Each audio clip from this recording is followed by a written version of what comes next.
तो आईपीएल 2023 के लिए खिलाड़ियों की सूची के साथ जितना भी काम टीमों को करना था उन्होंने कर लिया है। फिर चाहे रिटेन की बात हो, फिर चाहे ऑक्शन में तगड़ी 22 की बात हो, सब कुछ हो चुका है सभी टीमों का। उनके पास अब फाइनल स्क्वाड है और ऐसे में अब सभी के यही जज्बात हैं कि आखिर 2023 होगा किसका, कौन जीतेगा। थोड़ी सी लड़ाई कुटाई, मारपीट, झगड़ा आपको देखने को मिलेगा क्योंकि 2023 आईपीएल की ट्रॉफी पर 10 की 10 टीमों की निगाह होगी और ऐसे में हमारी निगाह है सभी टीमों के स्क्वाड पर। आपको पता है क्योंकि स्क्वाड देखकर ना हम थोड़ा सा स्वॉट करेंगे, analysis, strength, weakness, opportunities and threats. क्या है आपकी टीम का मजबूत पक्ष, कहां पर है टीम थोड़ी सी मजबूर, कहां पर है थोड़ी सी opportunities. We will discuss all things in detail. सभी 10 टीमों पर बात करेंगे और आज की इस स्पेशल वीडियो में 2 टीमों के साथ शुरुआत करेंगे। सबसे पहले आएगी रॉयल चैलेंजर्स बैंगलोर यानी कि आरसीबी टीम और उनका साथ आज इस वीडियो में देंगे गुजरात टाइटंस। आवा दे क्या एक बार फिर से ट्रॉफी डिफेंड करवावा दे। सब कुछ जानेंगे, स्क्वाड का स्वॉट एनालिसिस निकाल देंगे और ऐसे में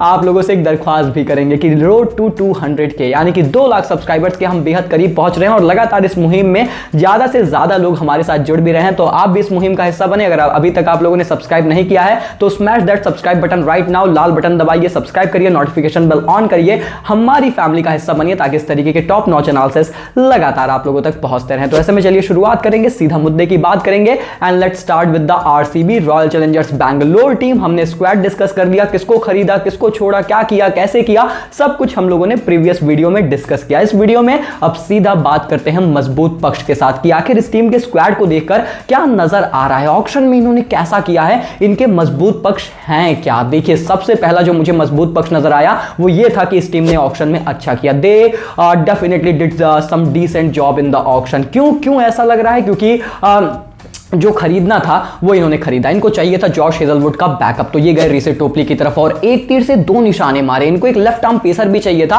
क्योंकि जेसन बेरेंडॉर्फ को इन्होंने ट्रेड कर दिया था, तो इन्होंने फिर रीसेट टोपली पकड़ा जो कि हेजलवुड के बैकअप भी बनेंगे और ना सिर्फ केवल बैकअप बल्कि लेफ्ट आर्म पेसर बन जाएंगे। 1.9 CR अच्छे प्राइस में आए हैं, एक बहुत ही बेहतरीन खिलाड़ी है और उसके बाद आपको एक ऑफ स्पिन ऑलराउंडर चाहिए था, ये भी बैकअप चाहिए था ग्लेन मैक्सी का। सो यू हैव गॉट यहां पर विल जैक्स। विल जैक्स एक क्वालिटी खिलाड़ी है एंड कहीं ना कहीं बहुत ही अच्छा कर सकते हैं। एक बैकअप के तौर पर माइक हसन ने कंफर्म किया है कि मैक्सवेल के बैकअप के तौर पर ही हैं और मुझे लगता है वहां पर इस टीम ने काफी बेहतर काम किया। तो ना सिर्फ केवल इनकी स्ट्रॉन्गेस्ट 11 जो तो पहले से ही तैयार थी, ऑक्शन के ही पहले से तैयार थी, बल्कि ऑक्शन के बाद इन्होंने जो वो होल्स थे ना, जो बैकअप के होल्स थे, उनको भी बहुत अच्छे तरीके से फिल किया है। And I think this is the biggest strength of this side कि अपने कोर को मजबूत तो किया था, अब उसके आसपास जो लैमिनेशन कराना था वो काम भी बहुत अच्छा हुआ है। और उसके बाद हम बात करें इनकी दूसरी स्ट्रेंथ के बारे में तो दोस्तों मुझे नजर आता है कि इस टीम के जो पेस अटैक है वहां पर पिछले साल ना थोड़ा सा फॉर्म का इशू जरूर था, बट स्टिल आई थिंक कि इनके पास बहुत ही वैरायटी वाले पेसर्स हैं। अब इसका क्या अर्थ है,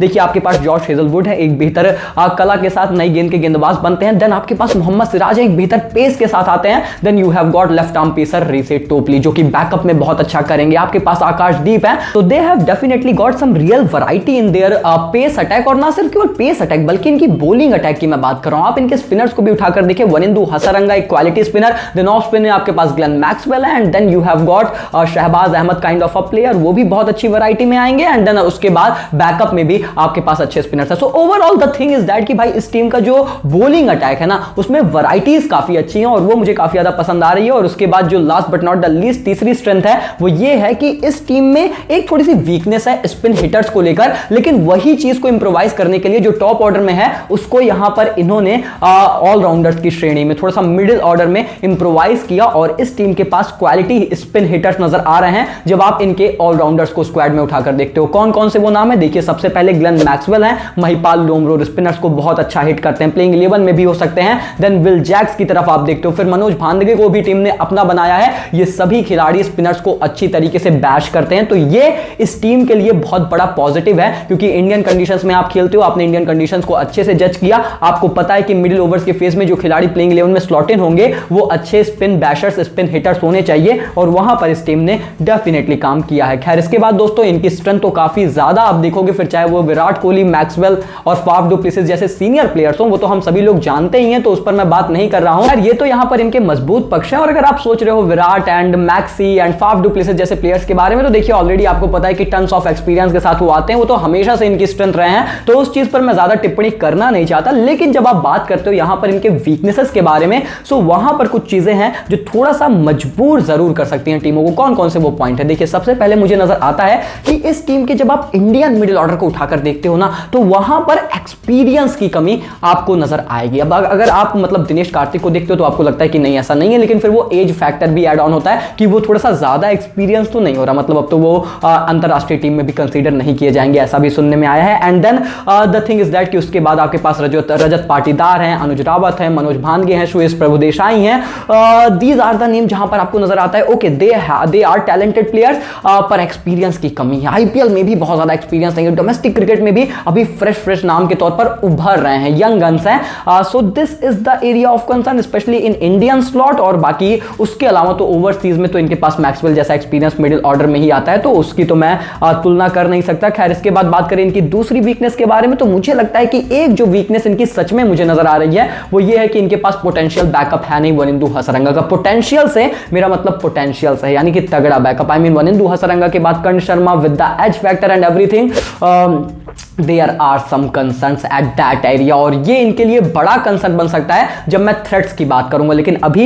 ये इनकी वीकनेस है, ये तो आप जरूर यहां पर मान के चलें। और उसके बाद इनकी जो तीसरी वीकनेस हो सकती है वो हर बार रहती है, पिछली बार भी थी, अभी भी कंटिन्यू होगी, और वो है इनके सलामी बल्लेबाज जो इनके ओपनर्स हैं उनकी मजबूर पक्ष, यहां पर मजबूत नहीं मजबूर पक्ष है अगेंस्ट स्पिन। जहां पर पेसर्स को फाफ डू प्लेसिस और विराट कोहली काफी अच्छे से ट्रीट करते हैं, तो वहीं पर अगेंस्ट स्पिन इनको थोड़ा सा स्ट्रगल देखने को मिलता है। 2022 आईपीएल में भी वो क्लियरली विजिबल था, और कहीं ना कहीं इनका स्ट्राइक रेट स्पेशली काफी ज्यादा डाउन हो जाता है अगेंस्ट स्पिनर्स, और ये टीमें यूज करती हैं एज अ वेपन। वो हमेशा स्पिनर्स लगाते हैं जब विराट एंड फाफ ओपन करते हैं। तो क्या इस बार उस प्लेइंग 11 के मतलब पोजीशंस में कोई बदलाव होगा? खैर वो तो एक अलग चीज है, लेकिन अगर बदलाव नहीं होता, जैसा माइक हसन साहब ने बोला कि विराट कोहली प्रोबेबली हमारे लिए ओपन करेंगे, then this is definitely the area of concern for this team and definite weakness जिस पर टीम यहां पर चाहे तो काम कर सकती है। खैर इसके बाद दोस्तों हम बात करें यहां पर इस टीम के अपॉर्चुनिटीज के बारे में, तो आरसीबी टीम के लिए सबसे बड़ी अपॉर्चुनिटी क्या ही हो सकती है? देखिए हर एक फैन के जुबा पे ये बात रहती है, ई साला कप नाम दे। Definitely the biggest opportunity is that कि आप ना सिर्फ केवल प्लेऑफ्स के लिए जाइए, तो 3 कदम और आगे बढ़ाइए और साल 2023 में आईपीएल की ट्रॉफी उठाइए। और उसके बाद the second opportunity that I want to highlight is that कि भाई वही बात है कि आप अपना ना स्टिक कर रहे हैं कोर के साथ, और ये आपके लिए पॉजिटिव है। ये आपकी अपॉर्चुनिटी कैसे बन जाएगा कि क्योंकि अब आप अपने कोर के साथ स्टिक कर रहे हैं ना, तो आप यहां पर जो गलतियां आपने पिछली बार की, स्पेशली जब आप जाते हैं एलिमिनेटर्स में क्वालिफायर 2 में, तो वो जो प्रेशर सिचुएशन में चीजें हैंडल नहीं होती ना, वहां पर आपको 1-2 स्टेप और आगे लेना। इसके पहले आप बहुत बदलाव कर दिया जाते थे हमेशा अपने स्क्वाड के साथ, इस बार आपने नहीं किया, कोर के साथ स्टिक कर रहे हो, आपको पता है आपको कैसे जाके प्लेऑफ्स के लिए क्वालिफाई करना है। नाउ द क्वेश्चन अराइजेस कि उसके बाद कैसे खेलना है, वो अगर आपने कर लिया तो डेफिनेटली आपके लिए अपॉर्चुनिटी है आईपीएल 2023 की ट्रॉफी उठाने के लिए। और उसके बाद बात करें यहां पर इस टीम के last but not the least threats के बारे में, so I think the first and the biggest threat is that दोस्तों की हसरंगा शुरुआत के कुछ मैचेस मिस कर सकते हैं। बीसीसीआई ने जो ऑफिशियल यहां पर इंफॉर्मेशन दी है उसके हिसाब से आईपीएल फ्रेंचाइजेस को बताया गया है कि श्रीलंका के प्लेयर्स लगभग 8 अप्रैल तक अनअवेलेबल रहेंगे, और अगर ऐसा होता है हसरंगा शुरुआत के मैचेस मिस करते हैं, आरसीबी के लिए बड़ा झटका है, क्योंकि मैंने वीकनेस में भी हाईलाइट किया था कि कहीं ना कहीं आपके पास हसरंगा का बैकअप है नहीं, पोटेंशियल बैकअप है नहीं, and that could be a huge area of concern for this team. और उसके बाद जो मुझे दूसरा थ्रेट नजर आता है वो ये है कि कुछ प्लेयर्स की फॉर्म और कुछ खिलाड़ियों का एज फैक्टर भी इस टीम के लिए कंसर्न होगा। हमने डिस्कस किया है, फिर चाहे विराट हो, फिर चाहे फाफ हो, फिर चाहे मैक्सी हो, फिर चाहे डीके हो, इनका फिर चाहे सिद्धार्थ कौल हो, इन सबका जो एज है ना वो थोड़ी सी ज्यादा है, एंड आपको फ्यूचर की तरफ देखना है। तो ये सारी चीजें कहीं ना कहीं आपको जरूर ध्यान में रखनी है। बाकी उसके अलावा RCB is definitely a very very strong side. मैं इनको बहुत ही हाईली रेट कर रहा हूं इस साल के आईपीएल के लिए, और मुझे लगता है आईपीएल 2023 में ई साला कप नामदे हो सकता है। क्या आपको भी लगता है? Let me definitely no in the comment section भर जाना चाहिए यहां पर आरसीबी के चैंट से, और साथ ही साथ इसी बात पर 10,000 लाइक्स भी आपको पूरे कराने पड़ेंगे, ये हम टारगेट रखते हैं। चलिए शुरुआत करते हैं सबसे पहले इनके मजबूत पक्ष के साथ, यानी कि इनकी स्ट्रेंथ क्या है। अब देखिए भैया 2022 आईपीएल चैंपियंस है, इससे बड़ी आपके लिए मजबूत पक्ष होगा क्या? पर मुझे लगता है ना सबसे बड़ी बात यह है कि इस टीम ने ना बहुत अच्छी कुछ बाइस की है, बहुत अंडररेटेड नाम को बहुत बेहतर तरीके से उठाया एंड स्पेशली शुरुआत में। आई मीन केन विलियमसन अगर आपको सिर्फ उनके बेस प्राइस पर मिल गया, केन विलियमसन जैसा एक्सपीरियंस जिसकी नंबर 3 पर आपको सबसे ज्यादा दरकार थी वो मिल गया, मेरे लिए वो बहुत अच्छी बाई थी गुजरात की, मैं बहुत हाईली उसे रेट कर रहा हूं। उसके बाद आपके पास लॉकी फर्गसन नहीं थे तो आपको जोशुआ लिटिल मिल गए, अब ये भी बहुत अच्छे गेंदबाज हैं, हालांकि इनका एक्सपीरियंस कहीं ना कहीं थोड़ा सा इशू बन सकता है। और उसके बाद आपको यश दयाल का बैकअप चाहिए था या फिर शायद मेन एक भारतीय पेसर अच्छा इंडियन चाहिए था, तो फिर आपको यहां पर शिवम मावी मिल गए। तो कुल मिलाकर इस टीम ने जो परचेजेस किए हैं ना वो बहुत ही एक्सीलेंट परचेजेस हैं और वो चीज इस टीम को और भी ज्यादा मजबूत बना रही है इस साल के आईपीएल में। I think that's their biggest strength and मुझे लगता है कि यही इनकी दूसरी सबसे बड़ी स्ट्रेंथ है कि इस टीम ने ना अपने आप को और भी ज्यादा स्ट्रांग बना लिया। कोर तो इनका ऑलरेडी इंटैक्ट था, कोर से तो इन्होंने छेड़खानी की नहीं थी, एक दो इधर उधर थोड़े से चेंजेस किए थे। Lockie Ferguson was the big name जो मिस आउट हुआ था, लेकिन उसके बावजूद भी इस टीम ने कहीं ना कहीं बहुत मजबूत अपने आप को बनाया और कुछ ऐसी ताबड़तोड़ स्टील बाइस की हैं जिन पर आप ये कह सकते हो कि अब इस टीम पर सिर्फ इधर उधर मतलब ऐसे बड़ी चर्चाएं होती थी कि ऐसे नाम है जो चलेंगे नहीं चलेंगे, इन्होंने कुछ ऐसे नाम भी डाल दिए स्पेशली केन विलियमसन जैसे नाम जिन पर आप ट्रस्ट कर सकते हो, जो आईपीएल का अथाह एक्सपीरियंस, अंतरराष्ट्रीय क्रिकेट का अथाह एक्सपीरियंस कैरी करते हैं। खैर इसके बाद हम बात करें इस टीम की वीकनेसेस के बारे में तो ईमानदारी से बताऊं खास कोई ज्यादा वीकनेसेस है नहीं, क्योंकि फिर वही बात है कि आप चैंपियन टीम में क्या ही यहां पर जो है वीकनेस निकाल पाओगे। लेकिन अगर मैं थोड़ा सा डेप्थ में एनालाइज करने की कोशिश करूं, ढूंढने की कोशिश करूं, so the one thing that I can find out वो शायद ये हो सकती है कि लैक ऑफ एग्रेसिव बैटर्स मुझे नजर आ रहे हैं इनके बैटिंग लाइनअप में। अब आप कहोगे कि कैसे, देखिए सुनिएगा, जैसे कि केन विलियमसन आपके पास है, देन मैथ्यू वेड। अब मैथ्यू वेड पे आपको ट्रस्ट नहीं है इंडियन कंडीशंस में, आईपीएल में तो मैं तो भाई ईमानदारी से बता रहा हूं मैं नहीं करता। एंड देन उसके बाद शुभमन गिल है, अभिनव मनोहर है, साई किशोर है, के एस भरत है।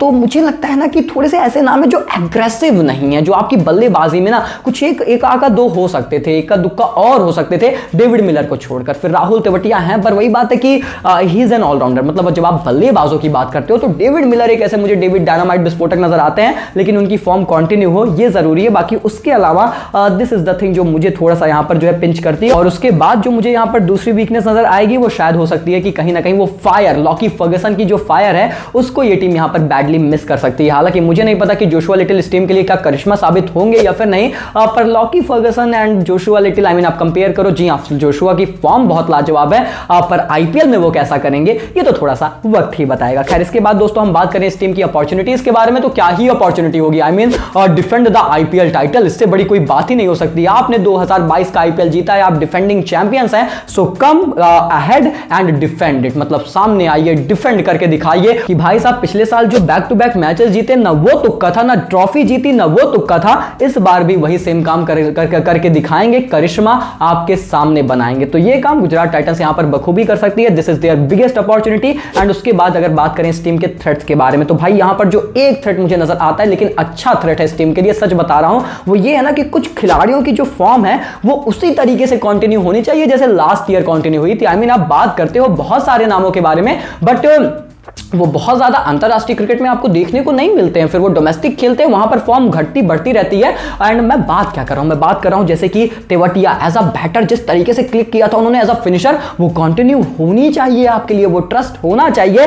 देन खान साहब एज अ बैटर, मतलब आप राशिद खान को मत भूलिए, कैसे कैसे छक्के मार के उन्होंने मैचेस जिताए हैं। एंड उसके बाद मिलर की जो फॉर्म थी, डेविड मिलर ने जिस तरीके से किया था, तो इन तीन अस्त्रों की जो बहुत बड़े अस्त्र थे इस टीम के लिए, इनकी फॉर्म कंटिन्यू करनी चाहिए एज इट इज, नहीं करेगी ना तो फिर बहुत दिक्कतें होंगी। तो ये बात आप हमेशा याद रखिए कि इन खिलाड़ियों के लिए इनकी जो ड्रीम फॉर्म थी वो उसी तरीके से कंटिन्यू करेगी तो गुजरात टाइटंस एक बार फिर से फॉर्मेडेबल साइड बन जाएगी, ऐसी साइड बन जाएगी जो भैया डिफेंड करना, जिनको यहां पर परास्त करना इतना आसान नहीं होगा। लेकिन डेफिनेटली ये कुछ ऐसे पहलू हैं जिन पर काम करना पड़ेगा। ओवरऑल गुजरात बहुत ही स्टेबल है, अगर आप पिछले साल की तुलना में कंपेयर करते हो कि चैंपियन थे तो इस बार भी इन्हें बहुत अच्छा करना चाहिए। हालांकि वही बात है कि खिलाड़ियों को क्लिक करना पड़ेगा। रही बात आरसीबी टीम की, तो आरसीबी टीम के साथ कुछ दिक्कतें हो सकती हैं, लेकिन मजबूत पक्ष बहुत ही ज्यादा हैं और इन्होंने अपनी कोर के साथ साथ अपने बैकअप्स भी बहुत स्ट्रांग रखे हैं, गलतियों को कहीं ना कहीं सुधारा है। सो ये दोनों टीमें मुझे बहुत ही स्ट्रांग नजर आ रही हैं। आपको क्या लगता है कि आखिर ये दोनों टीमें कितनी मजबूत हैं? इस स्क्वाड को देखकर आप क्या निचोड़ निकाल पा रहे हो?